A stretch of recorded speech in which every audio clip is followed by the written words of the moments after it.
Salut à tous, je suis Spyro le Dragon. Soyez les bienvenus sur la chaîne qui déboîte. Aujourd'hui on va tester cette enceinte Bluetooth de la marque Artcheer. Une enceinte qui a une particularité rigolote, elle est faite en bambou. Le bois en général est plutôt bon pour la qualité sonore, mais quid du bambou? Le bambou c'est du bois, mais c'est un bois un peu particulier. Est-ce que ça va être bon pour le son ou pas? Eh bien c'est ce que le test va déterminer, alors c'est parti!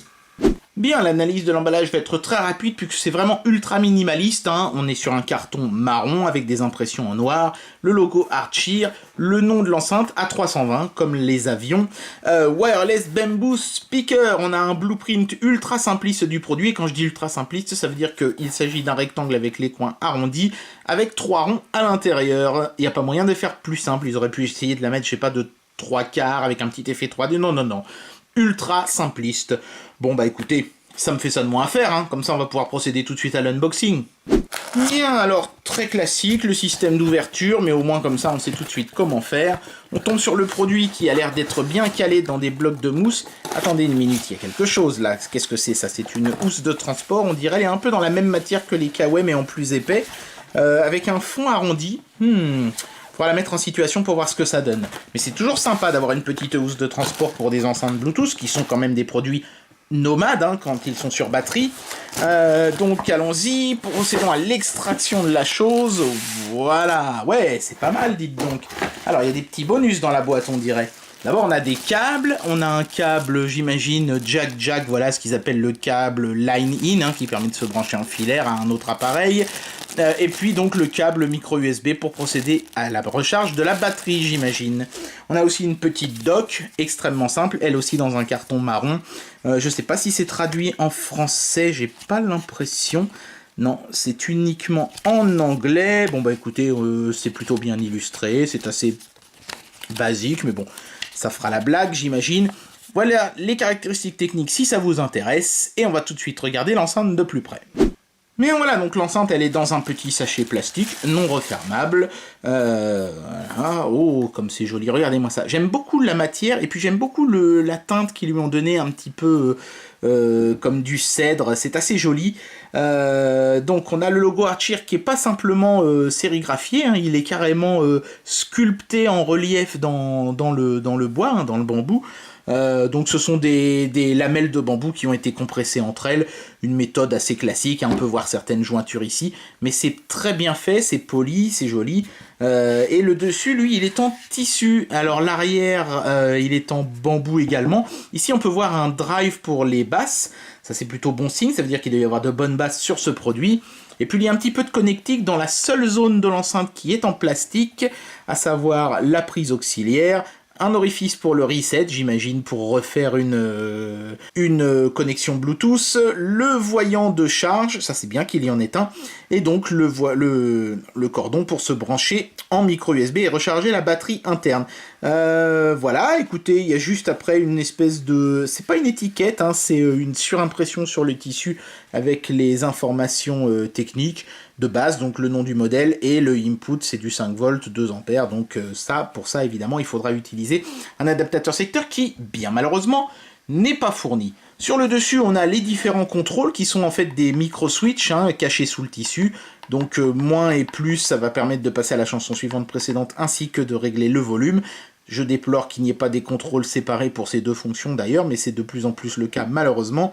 Ici on doit avoir, j'imagine, un voyant d'indication, lecture pause et donc power pour éteindre ou allumer le bousin. Donc maintenant il ne reste plus qu'à mettre cette enceinte en situation en écoutant un peu de zik. Allez, avant d'écouter un peu de zik, je vous montre quand même vite fait ce que ça donne une fois que l'enceinte est dans sa housse. Bah comme je le craignais, le fond de la housse ayant une courbure qui n'est pas la même que celle de l'enceinte, ça fait un petit peu des faux plis sur toute la surface de la housse, c'est pas génialissime. Et même au niveau de la fermeture, on a du mal à pouvoir vraiment fermer complètement le truc, c'est vraiment trop juste. Donc bon, on va dire qu'elle a le mérite d'être présente cette housse, mais franchement elle n'est pas exceptionnelle, et je crois que je vais plutôt m'en servir pour trimballer d'autres trucs que l'enceinte en elle-même. Bien voilà, donc je vais d'abord tester les capacités sonores de cette enceinte en Bluetooth, évidemment, mais je vais aussi les tester ensuite en auxiliaire pour voir s'il y a une amélioration ou au contraire une perte de qualité. En tout cas, l'enceinte étant massive et quand même assez lourde, je m'attends à un son qui devrait être quand même pas mal. On va voir. On va faire lecture et on va voir ce qui se passe. J'ai mis une chaîne YouTube qui est libre de droit pour pas avoir de copyright infringement. On va voir un petit peu.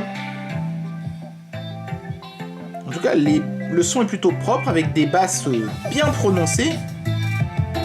Peut-être même un peu trop, mais c'est un peu classique sur ce genre d'appareil.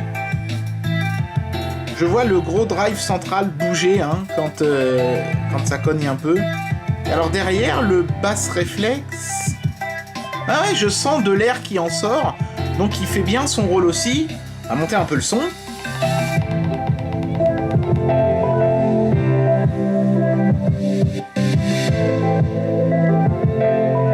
C'est très propre, c'est très impressionnant.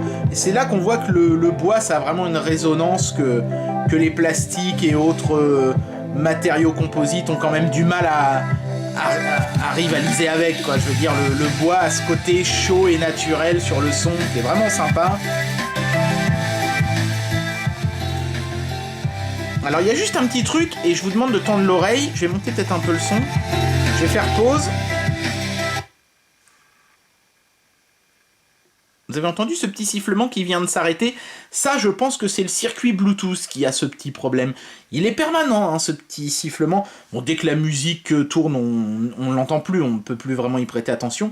Mais j'imagine que s'il y a un moment de silence, par exemple quand vous regardez un film avec cette enceinte-là comme système sonore, vous allez l'entendre. Donc on va essayer de se brancher en filaire pour voir si on fait disparaître cet inconvénient.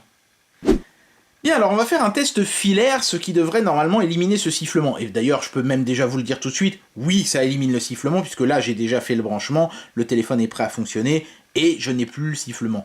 Par contre, évidemment, quand on est en analogique câblé comme ça, via une prise jack, il se peut qu'on ait un léger souffle. C'est le cas d'ailleurs ici, mais il est vraiment très faible, compte tenu du fait que là, j'ai mis le son de l'enceinte quasiment à fond.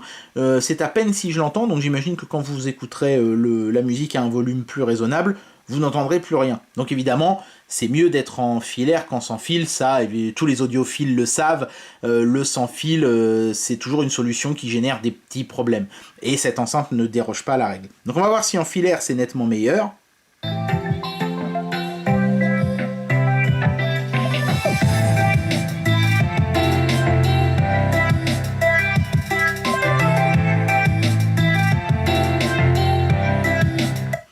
Et bah c'est très bon là encore, Le Bluetooth était déjà excellent, mais il y avait cette histoire de petit sifflement à l'arrière.